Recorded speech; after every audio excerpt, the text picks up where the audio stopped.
Seguro que has oído hablar de los grandes impactos sobre el medio ambiente que tiene la ganadería. Pero ¿qué pasa con los peces? ¿Qué pasa con la acuicultura? ¿Es comparable? ¿Incluso podemos mejorar los impactos que pueda tener la acuicultura sobre el medio ambiente? Comienza Actualidad y Empleo Ambiental, un podcast de Juan María Arenas y Enoc Martínez.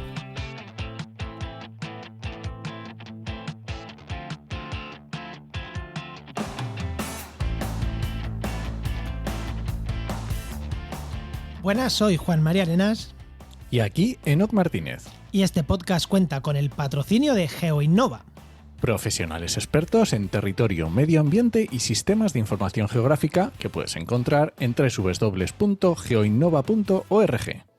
Hoy, en el programa 156 del martes 6 de octubre de 2022, hablamos sobre algas, acuicultura, remediación de agua. No sabía bien cómo definirlo, pero hay un poco de todo eso, ¿no, Enoc?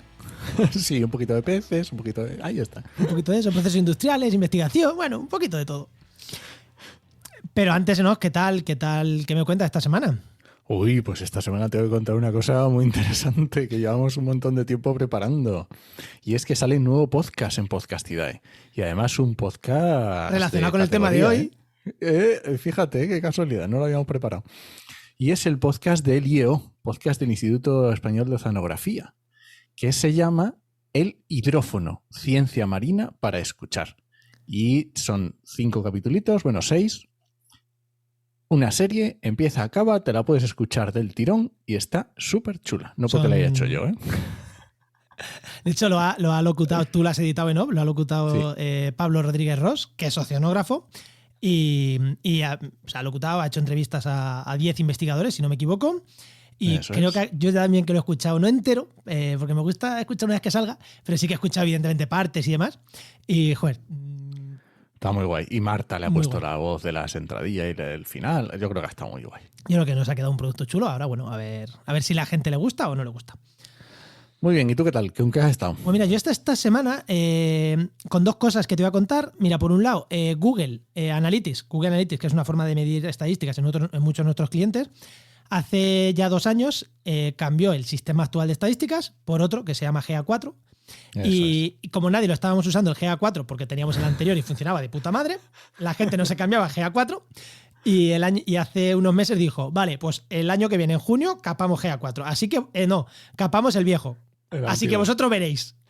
¿Vale? Entonces, yo desde entonces ya a todos nuestros clientes le metí el nuevo sistema y tal, pero tengo que configurar eventos, tengo que configurar cosas y estoy pues un poco entre Google Tag Manager, GA4, he estado esta semana probando cosas y luego corrigiendo un error de SEO que un cliente nuestro cambiaron la estructura de las URLs de una web, que eso parece que no es importante, pero que una URL sea de una manera o de otra afecta al posicionamiento. Y nada, pues hemos tenido que hacer 1.700 redirecciones para poder arreglar ese tema, que suenan muchas, pero al final es tener manejo de exportaciones, de tablas de datos, de importaciones, de sustituir, reemplazar, que es una cosa que suena 1.700 líneas de redirección, pero al final es un par de horitas tocando cositas, o sea que tampoco es tanto, pero bueno. Lo cuento como curiosidad, que suena así muy hola, pero al final es un ratillo. Muy bien. Bueno, le damos ya paso. ¿Veis? Todo de agencia, todo de analítica. Hoy sí. Mi parte esta semana ha sido así. Venga, tira la cabecera y preséntanos a quién tenemos hoy. Perfecto.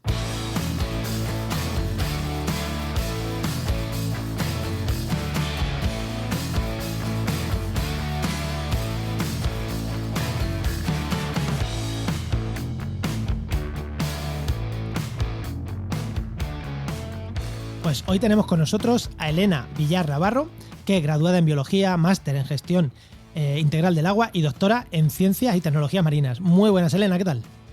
Hola, muy buenas. Pues encantada de estar aquí con vosotros. Y nos habla, creo que desde Cádiz, si no me equivoco, pero Enoc, una manchega de Ciudad Real, de un pueblecito de Ciudad Real, que como no somos muchos, que hoy que nos hemos juntado 3 que uno yo manchego, tú trabajando en Ciudad Real, Enoc, y esta chica, pues también de ahí, pues, vamos a decirlo, ¿no? Vamos a sacar un poquito el orgullo manchego, ¿no? Sí. De Villanueva de los Infantes, además. Y además doctorada desde hace poquito, ¿no? Sí, en julio, a finales de julio terminé el doctorado y bueno, comenzando este mes una nueva etapa. Postdoc. Muy bien. Sí, ahí está, también aquí en Cádiz. Muy bien, bueno, genial. guay. Genial, genial. Bueno, Enoch, ¿te Mi tira la pregunta que o? le hago a todos los invitados, ¿sí? Cuando eras pequeña, ¿qué querías ser de mayor y cómo has llegado hasta aquí? Bueno, pues cuando era pequeña, nací en un pueblecito de Ciudad Real, en Villanueva de los Infantes, un pueblecito muy pequeño, y mi padre era guarda forestal, entonces eso implicaba que pues mucho viaje al campo. Mi padre me enseñaba pues todos los animales con los que trabajaba, los nidos de búho, los zorros. Entonces, pues a mí lo que viene siendo el medio ambiente, pues me encantaba y siempre me ha gustado todo relacionado pues con los animales. Entonces, bueno, pues está claro que yo sabía que algo relacionado con los animales, medio ambiente, quería hacer. Y nada, fui creciendo y bueno, Y ya en no se el te pasó, no se te curó, ¿no? no, ya estaba de hecho, bueno, también me encantaban mucho los documentales de la 2. Yo, vamos, después de comer era una de mis actividades favoritas, ver los leones en la sabana y los documentales marinos. De hecho, una de las opciones que yo quería, bueno, yo estaba en el instituto entre biología o ciencias del mar. Y Ujú. entonces, hablando con el conserje de mi instituto, me decía, bueno, porque yo pensaba en irme a Cádiz a hacer el grado de ciencias del mar y ambientales, el doble grado, y me decía, bueno, ¿y tú crees que irte a Cádiz, donde allí todo el mundo está que ya sabe cómo funcionan las mareas y todo esto, y tú sabes más de perdices? ¿Tú estás segura que te quieres ir para allá? Y la verdad es que eso me hizo un clic y dije, oye, pues es verdad, a lo mejor si primero estudio biología y conozco un poco la biología en general, los animales, las plantas, cómo funciona, a lo mejor ya estudiando biología sabré qué es lo que quiero ser de mayor y en qué quiero trabajar. A ver, Y efectivamente, vamos a vamos, ver. Yo sé que has estudiado en Granada. Tú querías irte sí. a Granada de fiesta, pero estás vistiéndolo de otra manera. Bueno, también. Eso también es muy importante, pasárselo bien durante la carrera y disfrutar mucho. Sí, Hombre, sí, que después eso. has cambiado a Granada por Cádiz, que el cambio tampoco es a peor, ¿eh? O sea, No, vamos, estoy encantadísima también en Cádiz. ¿Y cómo decidiste cuando terminaste meterte en investigación? Porque fue el primer, o sea, lo primero que pensaste o no. En absoluto. De hecho, yo cuando me metí en la carrera, pues ya os digo que yo pensaba que a mí me encantaba y me apasionaban los animales y que yo, pues, de hecho, una de las cosas que quería hacer era irme a África a grabar documentales y yo pensaba que eso era lo que quería hacer. Pero en la carrera ya descubrí, es como que me abrieron la mente y descubrí, pues, que existían cosas más allá de los animales. Descubrí la bioquímica, la fisiología vegetal, que no tenía ni idea de lo que era, la ecología. Entonces, gracias a un orientador me metí dentro del departamento de ecología en el área de limnología, que la Ujú. limnología es el estudio de las aguas no marinas. Gracias a trabajar como alumna interna dentro de los laboratorios de ecología, me di cuenta de la importancia que tienen los humedales y que tiene el tratamiento de las aguas y el impacto que tiene las aguas residuales sobre el medio ambiente y cómo tenemos que conservar todos los sistemas naturales acuáticos.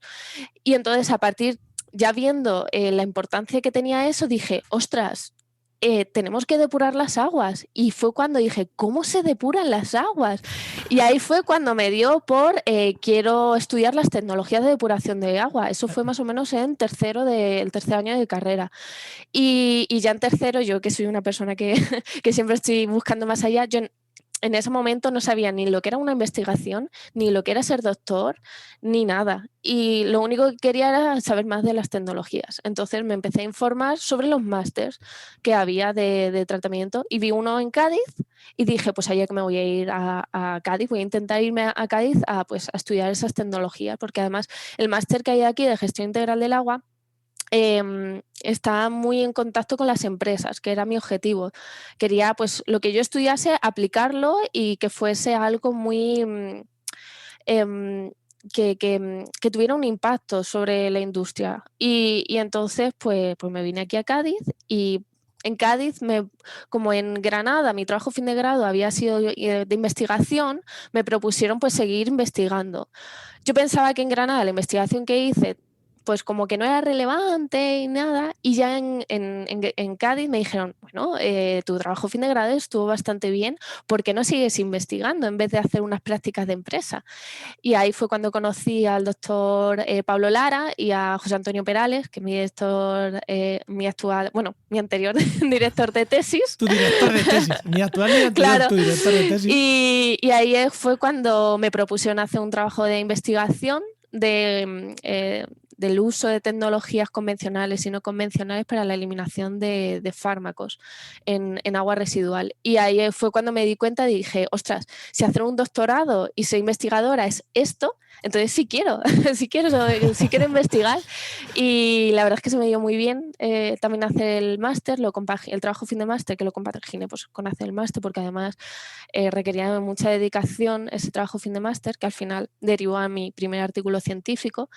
Y ahí fue cuando ya José Antonio Perales me propuso hacer el doctorado y no, sin expectativas de nada, me dijo, después del doctorado no te puedo prometer el oro, no te puedo prometer que después tengas un trabajo fijo, simplemente es una parte. Básicamente, no te lo puede prometer, no es porque haya posibilidad de sí o no, es que no hay, o sea, no te lo puede prometer porque no existe. No. Claro, y él no me puede dar un trabajo actualmente, es algo que me tenga que buscar un poco yo la vida. Y así poco a poco es... La curiosidad es lo que me hizo llegar aquí. Oye, Enoc, ¿te has dado cuenta que siempre decimos los biólogos nacen, los ambientólogos de casualidad terminan siendo ambientólogos? Pues aquí tenemos a una chica que nació bióloga, pero que al final prácticamente de rebote ha terminado siendo trabajo de ambientólogo, ¿no? Sí. De hecho, muchas veces lo que digo, casi que mi trabajo es como de ingeniera química, porque mis dos directores de tesis son ingenieros químicos y realmente lo que yo hago, aparte de estudiar las tecnologías, también dimensiono reactores, estudio el funcionamiento de reactores, los opero también, ejerzo de fontanera, electricista. O sea, y yo encantada, de hecho me encanta. O sea que ya muchas veces trabajo con microalgas y me dicen, ¿qué especie de microalga es? O la fisiología de la microalga. Y les digo, pues espérate, porque mi parte de bióloga se me ha quedado un poquito atrás, tengo que volver a buscar y tengo que volver a leer un poquito de esas partes, pero yo te hago unos cálculos y te digo qué tiempo hidráulico de residencia trabajo el reactor. Es muy interesante este tema y ya hemos tratado, no tan hoy como lo vamos a ver en este sentido, pero hemos hablado, acuerdo que estuvo Celia Castro Barros, que fue la primera aproximación que hicimos a una EDAR, estuvo con nosotros Andreu Rico también por el tema de fármacos en los ríos. Yo creo que es un tema muy, muy interesante que hemos tratado varias veces y que merece la pena y, por supuesto, tiene grandes nichos de empleo. Todo el tema de estaciones depuradoras de aguas residuales tiene muchos nichos de empleo. A lo mejor tienes que tener una visión más ingenieril, ¿vale? Tienes que tener claro que el trabajo te tiene que gustar esa parte, pero, por supuesto, hay mucho trabajo ahí también. Que lo dice, ¿no? Porque como revisa todos los días las ofertas de la web trabajamediambiente.com, pues sabe de lo que habla, ¿no? Sabe de lo que habla. Sí. De hecho, hace poco me enviaron una oferta de empleo para trabajar en Talavera de la Reina. Anda, en Aqualia, pero por el momento, como he empezado ya un contrato aquí en la Universidad de Cádiz, bueno, voy a empezar en breve, voy a intentar seguir trabajando en la investigación y... quiero decir, ir a la industria siempre puedes ir. Eso espero. No quiero dar un sí rotundo, pero sí.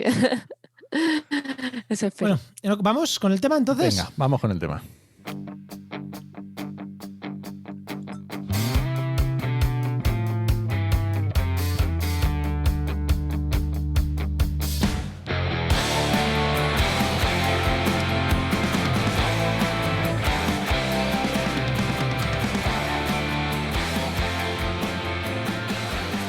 Cuando pensamos en la cantidad de peces que tenemos en una pescadería cuando vamos a comprar, hay gente, e incluso a lo mejor yo hace mucho me planteaba, decir, joder, esto se pesca en el mar, ¿por qué no los criamos en granjas, lo que serían piscifactorías, que es mucho más sostenible?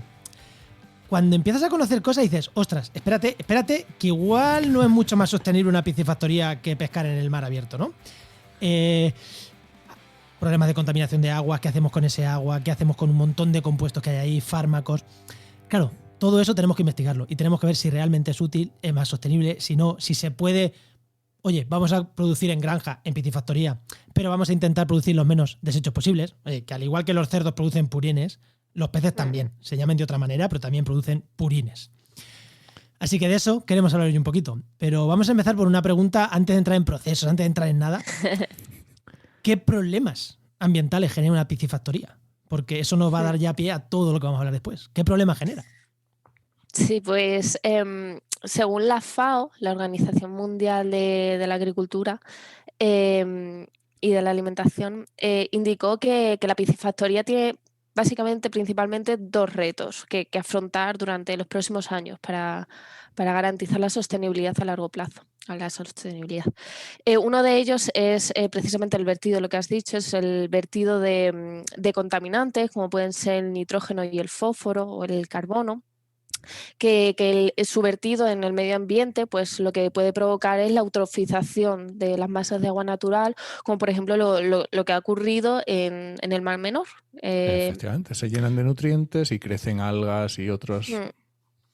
Exacto, sobre todo pues se crea como en el agua, en la superficie del agua se crea una capa de algas, de algas, de microalgas, y entonces lo que pasa es que esa capa de microalgas impide que el agua se oxigene, que haya una oxigenación del agua. Entonces, los peces que viven en ese agua pues se quedan sin oxígeno y pues mueren. Entonces, para evitar ese crecimiento descontrolado, pues no hay que verter este nitrógeno y el fósforo. Entonces, pues la FAO eso indica que uno de los retos es pues disminuir la concentración de esos nutrientes en el agua de las piscifactorías, que se vierten al medio natural, y otro de ellos es aumentar la sostenibilidad de la producción de piensos, porque increíblemente, yo estos problemas los conocí cuando comencé el doctorado. Los piensos para los peces están compuestos de distintos ingredientes y dos de los ingredientes principales que tienen son harina y aceite de pescado. En algunos casos, los piensos están compuestos por un 70% de esta harina y aceite de pescado. ¿Qué es la harina y el aceite de pescado? Pues son anchoas, son otros peces que han sido capturados de manera salvaje. Es decir, estamos capturando peces para generar harina, para alimentar otros peces que vamos a producir de manera controlada.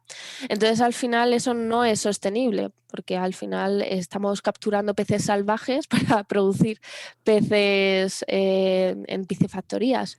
Que entiendo que estos peces que se dan en estas harinas serán los de menor valor, descartes, claro, y este tipo de cosas, ¿no? Sí, exacto. Por eso, sobre todo, una de las más conocidas es la anchoa, que se captura sobre todo en Perú, en el suramericano. Entonces, bueno, las soluciones pues sería aplicar tratamientos, un tratamiento eficaz a los efluentes de la acuicultura y, por otro lado, buscar nuevos ingredientes para disminuir el porcentaje de uso de la harina y aceite de pescado. Vale, o sea, al final es muy parecido a una granja de porcino, de vacuno, de este tipo de cosas, que también tiene muchos problemas de que pueden causar problemas en los acuíferos por estos nutrientes, y también la propia alimentación que tienen, pues oye, también es una parte, ¿no? Sí, pero tampoco me gusta mucho compararlo porque se puede comparar efectivamente, pero dentro de la acuicultura digamos que las proteínas que provienen de los peces y de los productos acuícolas es mucho más sostenible que de la que viene de los cerdos o de las vacas. Es decir, la contaminación es mucho menor y la sostenibilidad de los piensos es mayor que el problema de los cerdos es incluso mayor. Además, en las piscifactorías el control de los efluentes está como más controlado, lo que decimos de la dispersión de los contaminantes está más controlado y, sin embargo, dentro de las granjas porcinas pues hay una mayor dispersión y entonces controlar el vertido de esos contaminantes es un poco más complicado. Qué bueno. Manda narices, que sea más difícil controlar en una granja, pero bueno, aún así hay que tomar medidas y en eso estáis, ¿no? Investigando. Totalmente, vale. Sí. Claro, ya nos has dicho, bueno, la siguiente pregunta que tenemos aquí para ti era un poco que qué se hace con... nos has planteado dos problemas. Uno, tenemos muchas preguntas sobre él, el otro menos, pero ya estamos en lo que yo aquí escribiendo para ir preguntándote sobre eso también, ¿no? Claro. Es, claro, ese agua, para que la gente la entienda, claro, es agua marina, ¿no? Que cogemos del mar, metemos a los peces y después la echamos al mar. Exacto. ¿Vale? Claro. Y entre medias podemos tratar más o tratar menos. Si la echamos tal cual, es cuando va súper contaminada de nutrientes y de antibióticos y de un montón de cosas. Y si entre medias la tratamos, pues el agua es más limpia. Una depuradora a todos los efectos. Exacto, sí. De hecho, actualmente... Claro, ¿qué es lo que se hace actualmente? Claro, actualmente... Por ejemplo, en la empresa con la que trabajamos, ellos tienen un sistema de tratamiento de ese agua. Lo único que ahora mismo a estos sistemas se llama sistema RAS, sistema de recirculación acuícola. Entonces, en estos sistemas tienen una serie de tecnologías para reducir, porque claro, lo que hacemos es con estos sistemas recircular el agua, de tal manera que no tengamos que usar, cuando usamos el agua, no tenemos que usar grandes cantidades de agua, sino que la podemos recircular en la granja. De tal manera... que no coges todo el agua nueva otra vez y... Claro, exacto. Entonces, esa es la tendencia. No todas las piscifactorías ni todos los sistemas de producción acuícola lo tienen, pero la tendencia es a reutilizar ese agua, además con el problema que hay actualmente de escasez hídrica, pues está mucho más justificado. Entonces, con estos sistemas ya se está, para poder recircular el agua y garantizar pues el bienestar de los animales, hay que tratar el agua. Y claro, si depositan sus heces y luego hay parte de del alimento que no consumen los peces, pues no queremos que todo eso se esté todo el rato recirculando. Entonces, para recircular hay que tratar ese agua. Entonces, en estos sistemas de RAS, lo que se vierte está más tratado que en las piscifactorías que no se utiliza. Vale. Entonces, ahora mismo esa es la tendencia. En estos sistemas, ¿qué tecnologías se usan? Pues el mayor contaminante es el amonio y el nitrito, el nitrógeno, que el amonio y el nitrito son tóxicos para los peces. Entonces, lo que se hace en estos sistemas RAS es nitrificar el amonio y el nitrito a nitrato, que es una especie de nitrógeno que no es tóxica para los peces. Entonces, pues se nitrifica.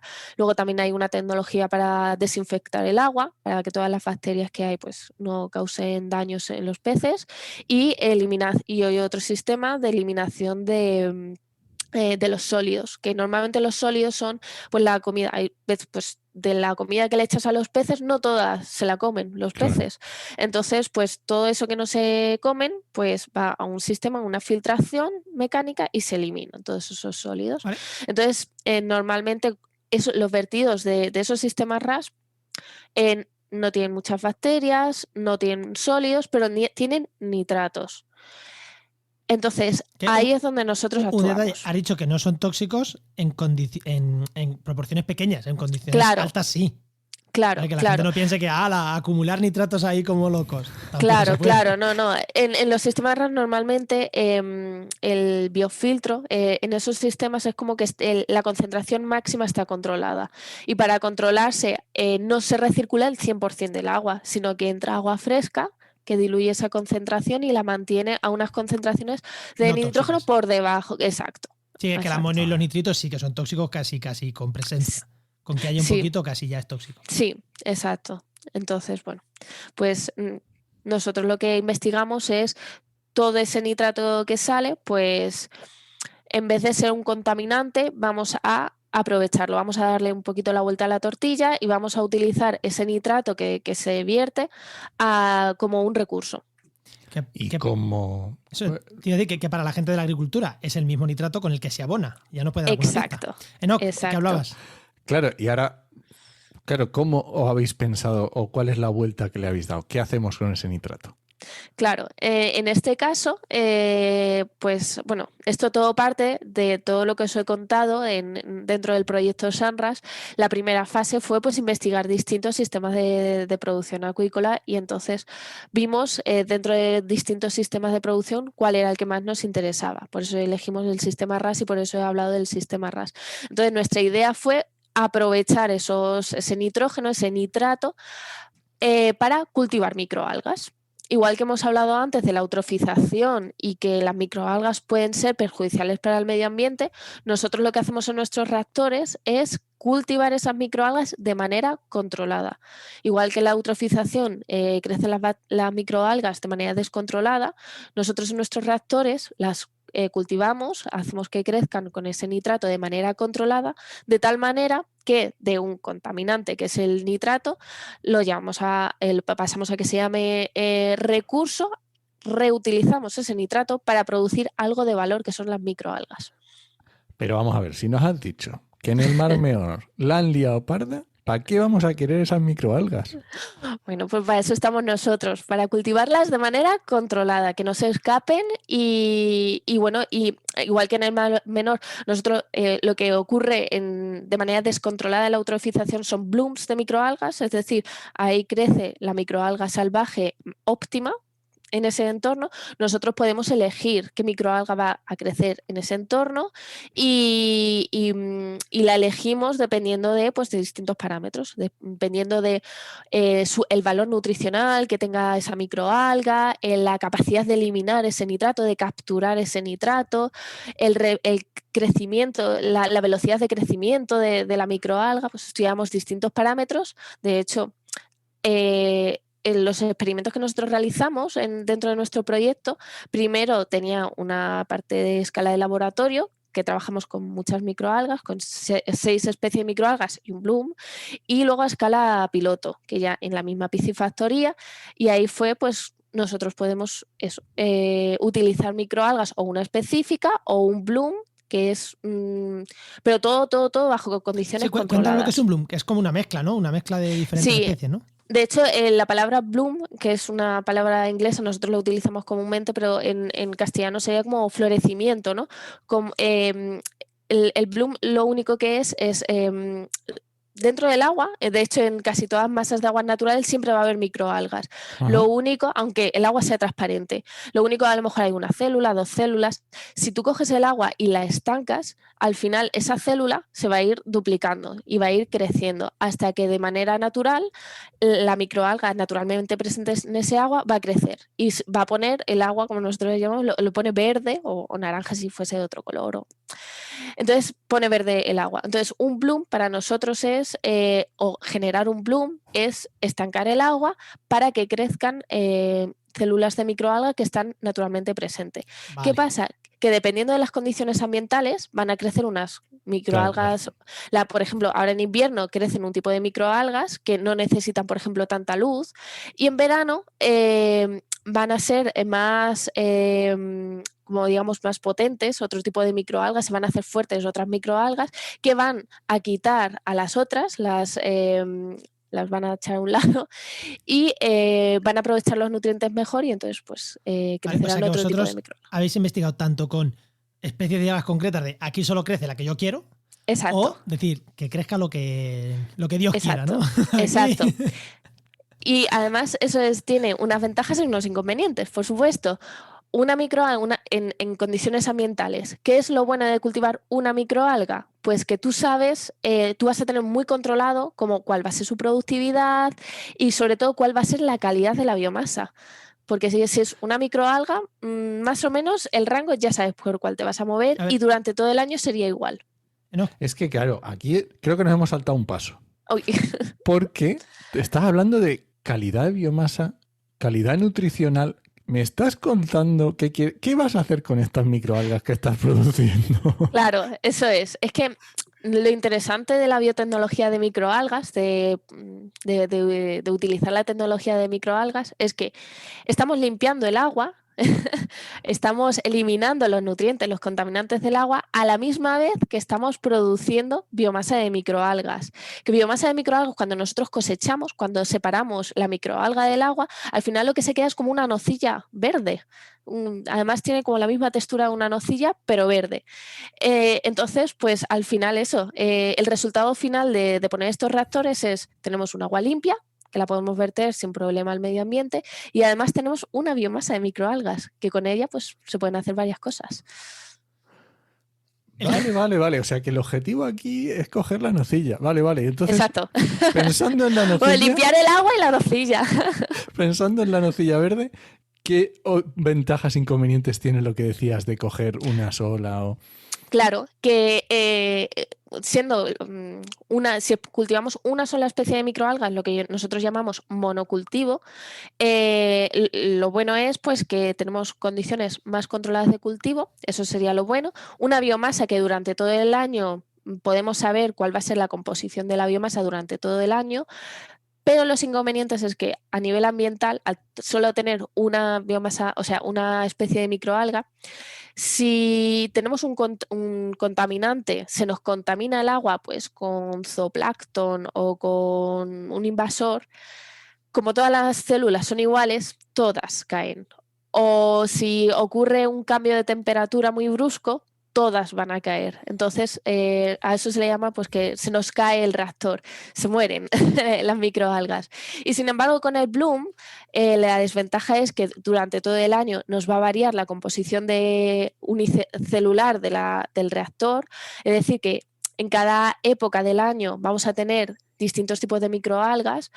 Por tanto, cuando cosechemos la biomasa verde, la nocilla verde, vamos a tener que analizarla muchas veces porque no durante todo el año va a ser igual, pero la ventaja es que si viene de pronto un depredador de microalgas y se nos contamina el cultivo, pues a lo mejor ese depredador solamente se come pues una parte de las microalgas, vale, el resto no. En la nocilla blanca y negra, que tú no sabías lo que ibas a pillar, tenías de los dos colores, o la nocilla negra o blanca, que era o negra o blanca, ¿no? Ese es el ejemplo.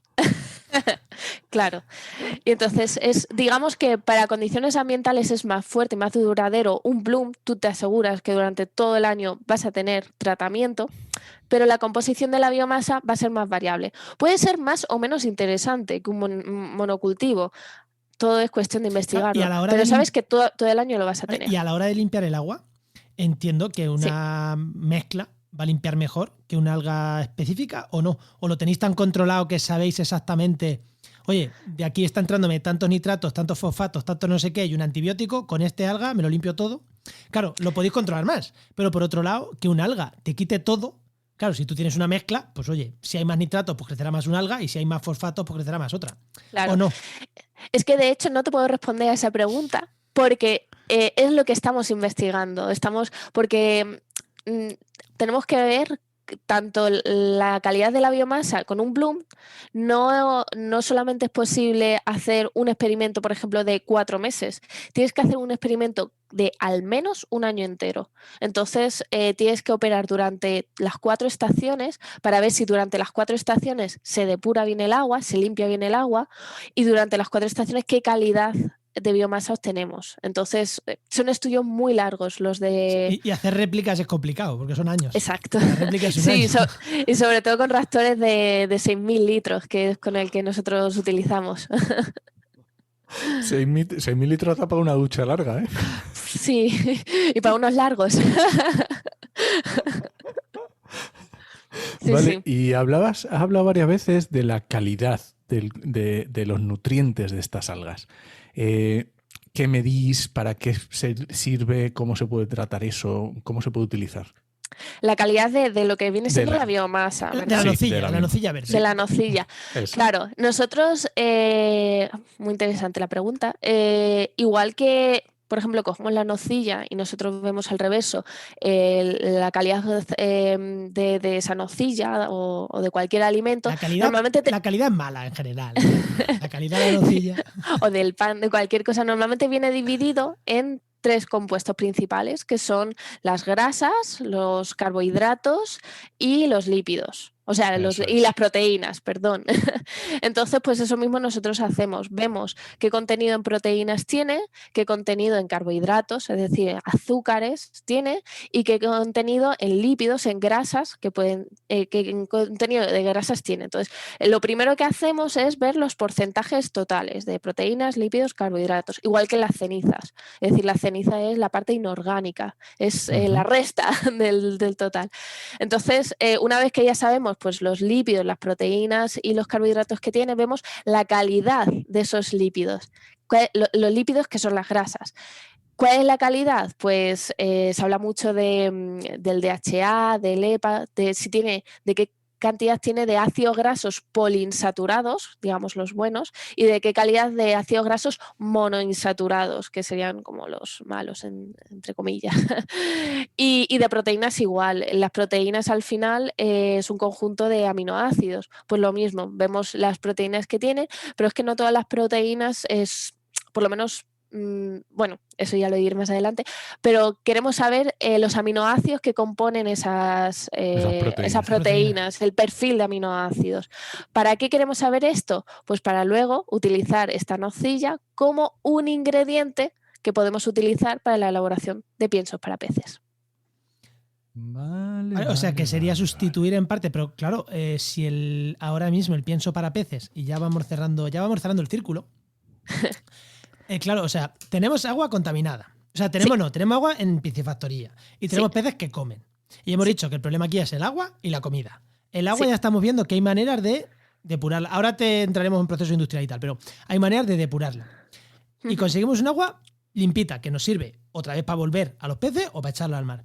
Pero aparte me está diciendo que estamos teniendo una nocilla verde que nos sirve para alimentar los peces. ¿Nos sirve para alimentar directamente esos peces o habría que alimentar unos peces vegetarianos para que luego esos... Claro. Es muy buena pregunta, Pues nosotros en nuestra investigación nos hemos centrado solamente en utilizarlo como ingrediente en pienso seco. Hay otras investigaciones, de hecho esta semana acudí a un curso, ¿no? A un workshop.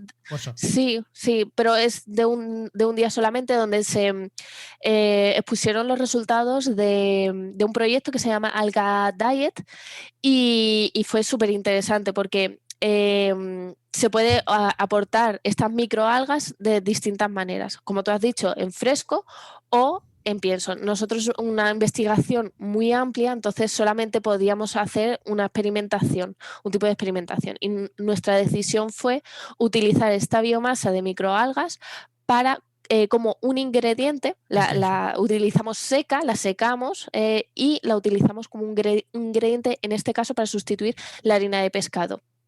Y entonces quitamos harina de pescado, metemos microalgas en distintos porcentajes y vemos si peces que son carnívoros, que no son vegetarianos, como indica, herbívoros, pues si les sienta bien, les sienta mal, o si les gusta, se miden muchos parámetros.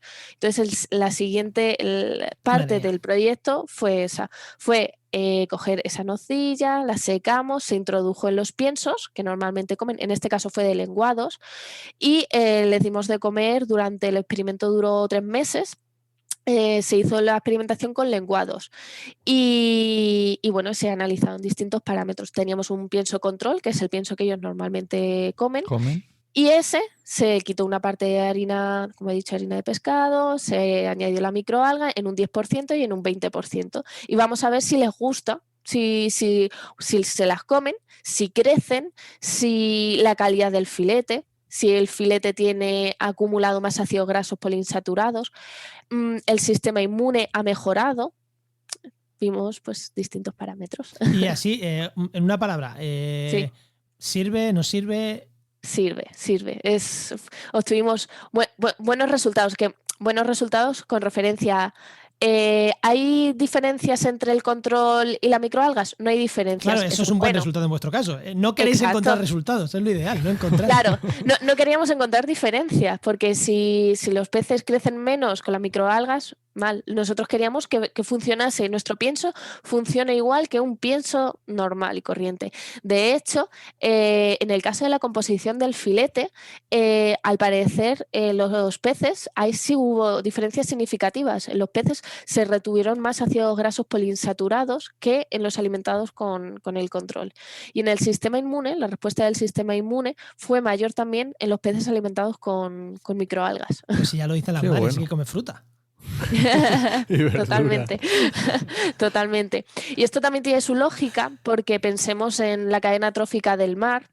En este caso utilizamos lenguados, que son pescado marino, que aunque no se alimenten de microalgas exclusivamente, pero al final sí se están alimentando de organismos pues como camarones o bueno, de productos de organismos pequeños. Al final esos organismos, si son filtradores, se habrán estado alimentando de microalgas marinas. Entonces tiene sentido de que no al 100% se alimenten de microalgas marinas, pero si le añades un tanto por ciento de microalgas marinas, su fisiología lo va a aceptar más que, por ejemplo, si le añadimos soja, que es una planta vegetal terrestre de la cual tiene una composición, y aquí vengo enlazando con lo que he dicho antes, un perfil de aminoácidos y de ácidos grasos distinto a los que tienen las microalgas marinas. Por eso también es óptimo utilizar las microalgas marinas como sustituto y como nuevo ingrediente para los piensos. ¿Y es más económico? Entiendo que sí, claro, porque... Esa también es muy buena pregunta. Y además eso se discutió en el congreso del Alga Diet que os he estado comentando. Ellos, por ejemplo, también trabajaron con rodaballos y también añadieron, bueno, en nuestro caso vimos que hasta la adición de hasta un 20% de microalgas era perfecto. Ellos estudiaron hasta solamente un 5%. Sus conclusiones fueron iguales que las nuestras. Al final, añadir microalgas en los piensos está bien. Lo único que su conclusión también fue ¿qué diferencia hay con el convencional, con los piensos convencionales? El coste de las microalgas. El problema es de producir microalgas a bajo coste, porque se necesitan, se necesitan para producir las microalgas en condiciones óptimas y pues se necesita energía, se necesitan sobre todo energía, luz. Es complicado y todavía no está optimizado a escala industrial. Por eso, y en este caso, lo interesante de nuestro proyecto es que estamos utilizando un recurso que se considera como un contaminante para producir esta biomasa. Por eso ahí nosotros estaríamos produciendo biomasa a bajo coste.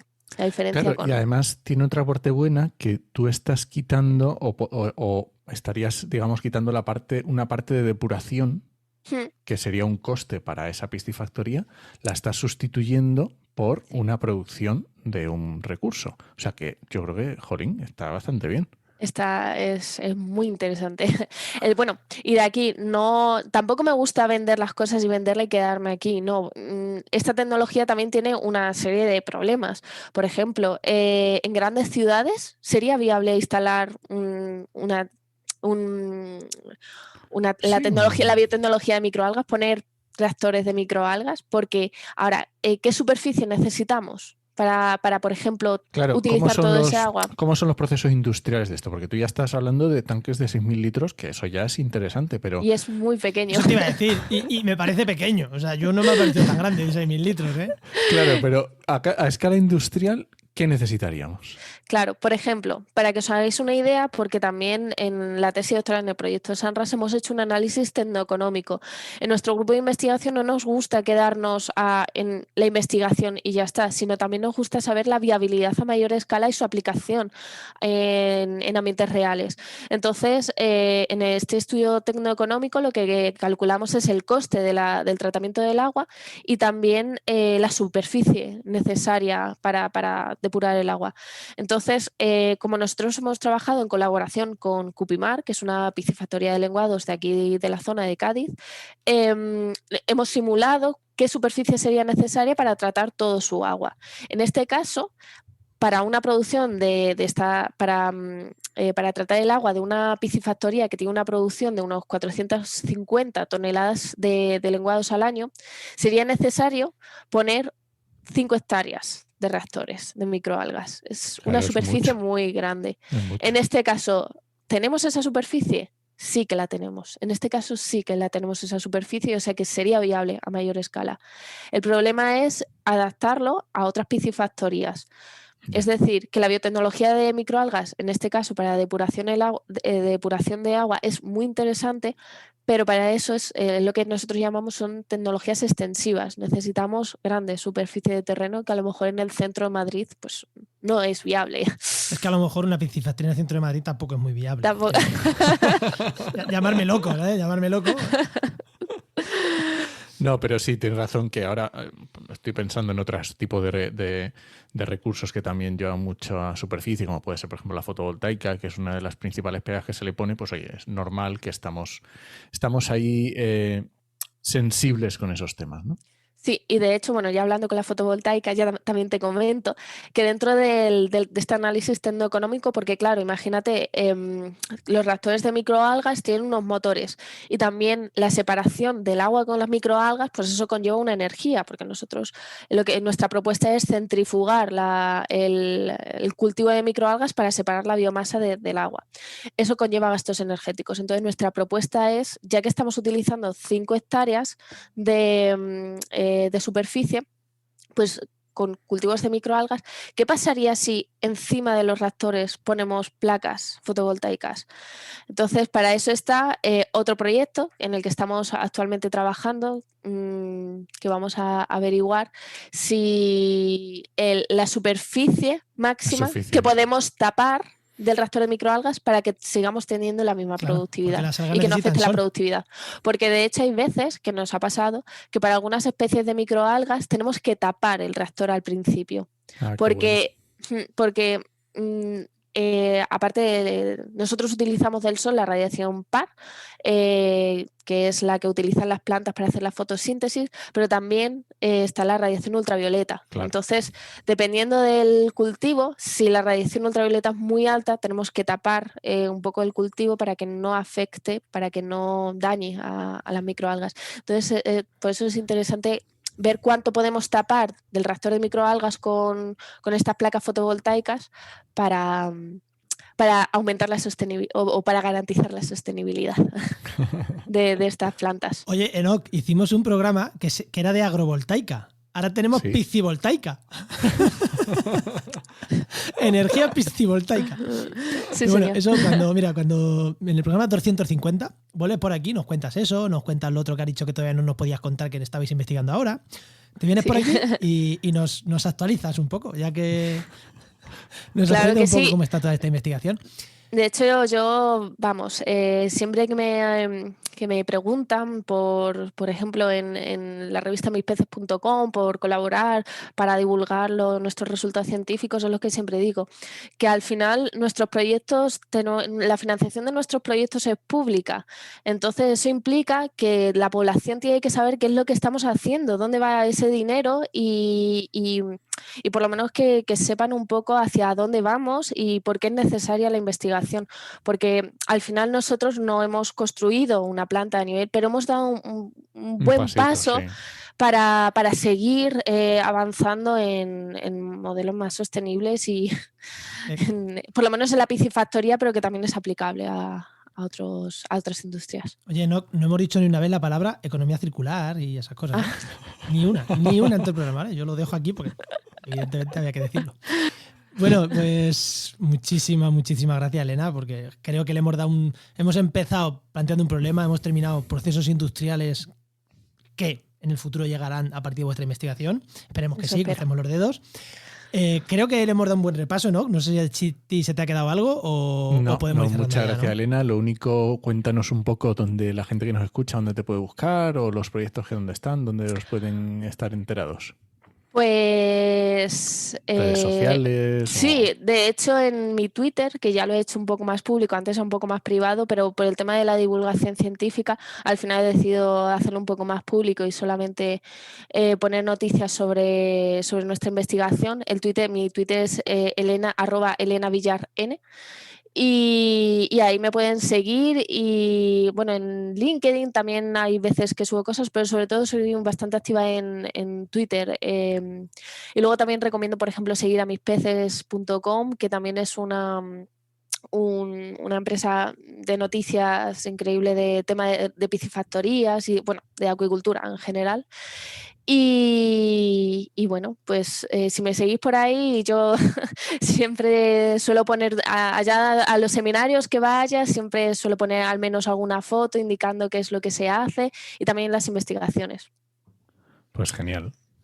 Y bueno, eso desde luego que cualquier persona que tenga alguna duda o no sé, que quiera ponerse en contacto conmigo, yo estoy siempre abierta a hablar de nuestra investigación. Pues genial. Genial, Elena. Pues muchísimas gracias por haber estado aquí y hasta la próxima. A vosotros. Muchas gracias. Chao. Hasta luego. Adiós.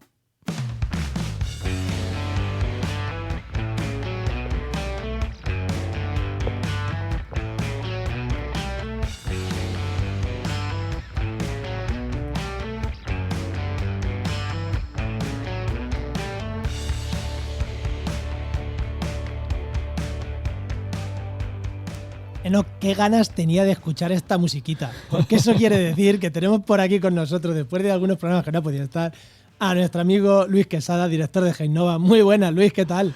Muy buenas. Hola, ¿qué tal estamos, Enoch? ¿Qué tal, Juan? ¿Cuánto tiempo? ¿Qué tal has estado? Ya te digo. ¿Qué tal el veranito? Pues muy atareado este verano, la verdad. Hemos tenido muchos proyectos en Heinova que desarrollar, muchos planes de emergencia que teníamos que entregarlos todos en septiembre para que pudieran acceder a subvenciones. Y la verdad es que bueno, hemos tenido el equipo a tope. O sea, que hacíais planes de emergencia y teníamos emergencias con los planes, ¿no? Sí. Bueno, entre eso. Bueno, pero como siempre, pues no solo son estos problemas los que tenemos de desarrollo, sino que había más cuestiones que ir trabajando, claro. Muy bien.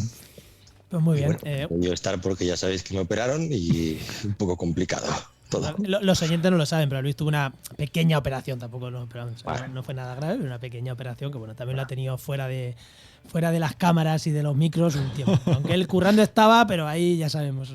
Sin lo que tienen los autónomos. sin poder a tope, ¿no? Sí. Bueno, ¿y de qué nos vas a hablar hoy? Bueno, ¿qué tema aquí apuntado? Pues yo tengo aquí apuntado, pero me tienes que explicar por qué. ¿Cómo es esto de... ¿Cómo puede ser tan específico? Cálculo de huella de carbono para clubes deportivos. Bueno, eso es específico. Claro, ¿por qué no es específico? A ver, es específico en cuanto al tipo de actividad que se está desarrollando, ¿no? Pero bueno, el tema de los clubes deportivos viene más asociado a, sobre todo porque pues para acceso a financiación, ¿no? Financiación que tienen pues para arreglar los estadios, etcétera, ¿vale? Bueno, pues en ese sentido, para poder hacer esa financiación les piden una serie de valores o de parámetros que tienen que cumplir, ¿vale? Y entre ellos están muchos los que tengan que ver con la responsabilidad social corporativa, ¿vale? O en este caso, si van calculando la huella de carbono alcance 1 y 2, por ejemplo, temas de si tienen un plan de movilidad para sus empleados, cómo diseñan la reutilización del agua, si tienen vehículos eléctricos, etcétera. Hay muchos digamos, parámetros que tienen que ir complementando y uno de ellas es el cálculo de huella de carbono, efectivamente. Vale, cuando hablamos de clubes deportivos hablamos de grandes clubes deportivos, no el club de atletismo de mi pueblo, sino en plan clubes deportivos grandes, ¿no? Clubes de fútbol, baloncesto, equipos grandes, ¿no? Sí, en este caso hablamos son parámetros que piden la liga, ¿vale?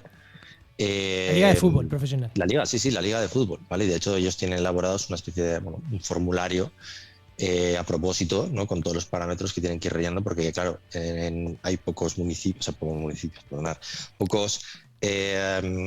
pocos clubs que tengan o que lleven bien el tema de la RSC, sí que hay algunos, pero bueno, se lo dan ya un poco más cao para que lo tengan más fácil, entonces tú tienes que ir elaborando eso. No tiene nada que ver, ojo, no tiene nada que ver, sí que tiene que ver porque los cálculos igual, ¿no? Pero es un proceso independiente a la solicitud de registro que llevas ante el ministerio, ¿vale? De alcance 1 y 2. Que una vez haces el de la liga, evidentemente puedes pedir el del ministerio. Claro. ¿Y aquí tienen en cuenta cuando hacen los viajes en avión, pudiéndolos hacer en autobús o en tren o esas cosas? Sí, claro. Aquí se tiene en cuenta todo. Dentro de lo que sean los alcances 1, 2 y 3, ¿vale? O sea, tú en ese sentido, en principio ellos valoran los alcances 1 y 2, ¿vale? Pero que evidentemente tú puedes calcular dentro de los parámetros que te pasan en los 3. Esto ya lo hemos hablado muchas veces, el alcance 1 y el 2 van a ser aquellos parámetros, sobre todo el 1, que digamos que tengan que ver con las propias instalaciones, con los propios recursos que tengan el club a la hora de ejercitar su actividad. El alcance 2 ya entra más en indirectos, pero que tengan que ver con el mix energético de electricidad, etcétera. Y el alcance 3 ya tiene que ver con todos aquellos parámetros que sean de tercero, ¿vale? Ahí es cuando muchas empresas nos contactan, oye, mira, que es que resulta que esta empresa que está haciendo su cálculo de alcance 3, pues nos han pedido que determinemos la huella de carbono del producto, de estos productos que vendemos o que trabajamos con ellos, ¿vale? Entonces, ahí depende de si ellos ya tienen el ciclo de vida del producto elaborado, ¿vale? Y si dentro de ese ciclo de vida han contabilizado también la parte de la huella de carbono, o si no lo tienen, también tenemos que hacer el estudio completo, ¿vale? Del ciclo de vida del producto. Entonces, ahí entras poco a poco a ir trabajando, ir colaborando con las empresas en función de las necesidades que tengan de esos estudios, claro. Y hablando de club deportivo, o sea, vosotros ya estáis trabajando con algunos clubes deportivos. Hostias, ¿es fácil hacer o es en plan...? Lo más complicado es, como en casi todos los proyectos en los que trabajo, no sé por qué, es tirar del cliente, ¿vale? Es complicado porque, bueno, cada empresa, pues los clubes tienen pues muchos trabajos, muchos fuegos que apagar. Y es como que, bueno, te contratan esto, pero... Sí, para que lo hagas tú, pero... No estás en las prioridades, ¿vale? Es como... O sea, tienen que hacerlo, pero no eres prioridad.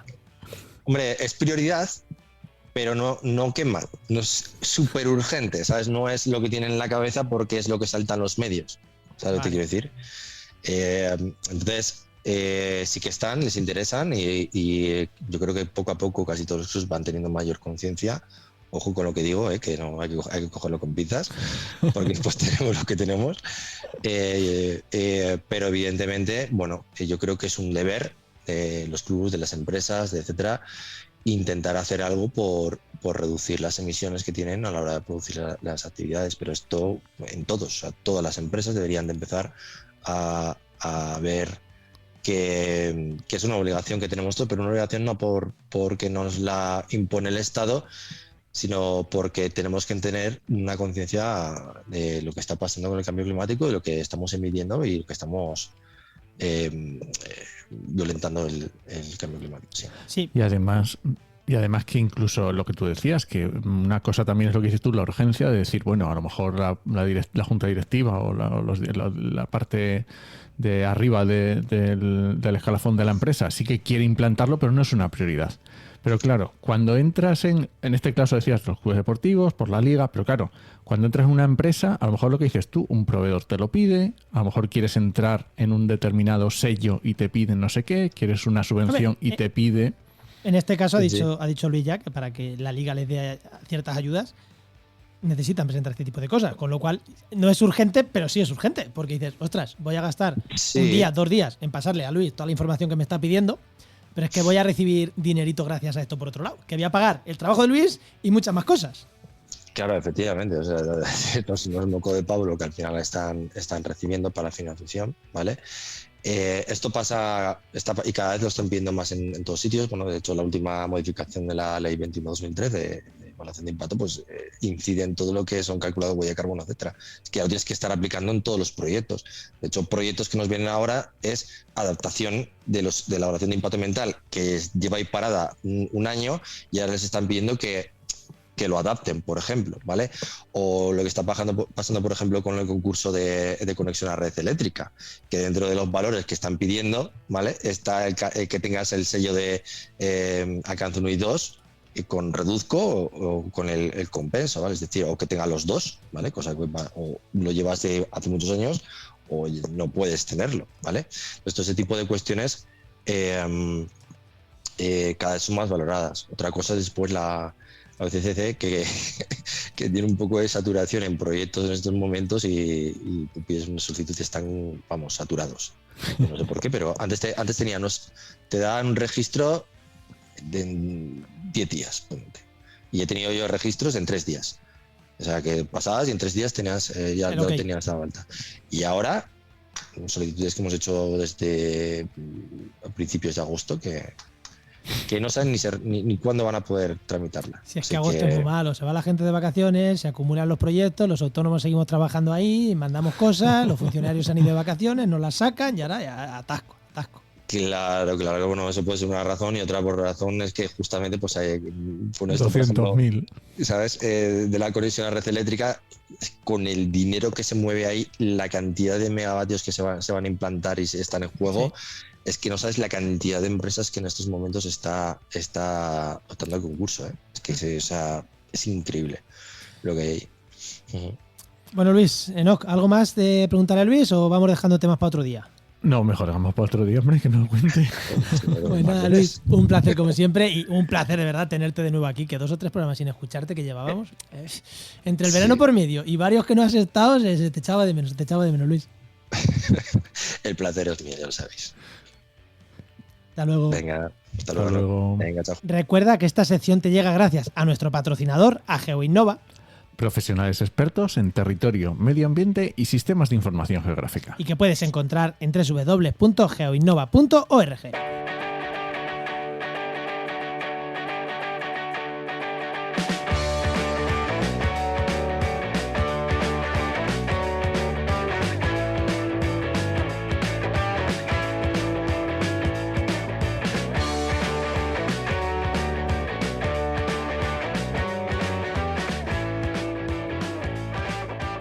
Bueno, no, deja de hacer fotos mientras que hacemos el capullo y vamos a ir cerrando el programa, ¿vale? Que estás ahí haciendo fotos y yo te miro tu cámara, me miro a mí, yo ya no sé, se me estaba acabando la entradilla, yo tenía que entrar a hablar, que luego me va a tocar editar, si no, ¿no? Es que estoy grabando, que me he venido a casa de mis padres a la feria de Talavera y tengo aquí un chiringuito que se me había olvidado una cosa, tengo el micro puesto rarísimo, esto es un chiste. Que a ver, que cuando nos escuchéis la feria de Talavera ya fueron, estamos grabando con antelación. Sí, ya no llegáis. Ya no llegáis, ya para hacer el año que viene.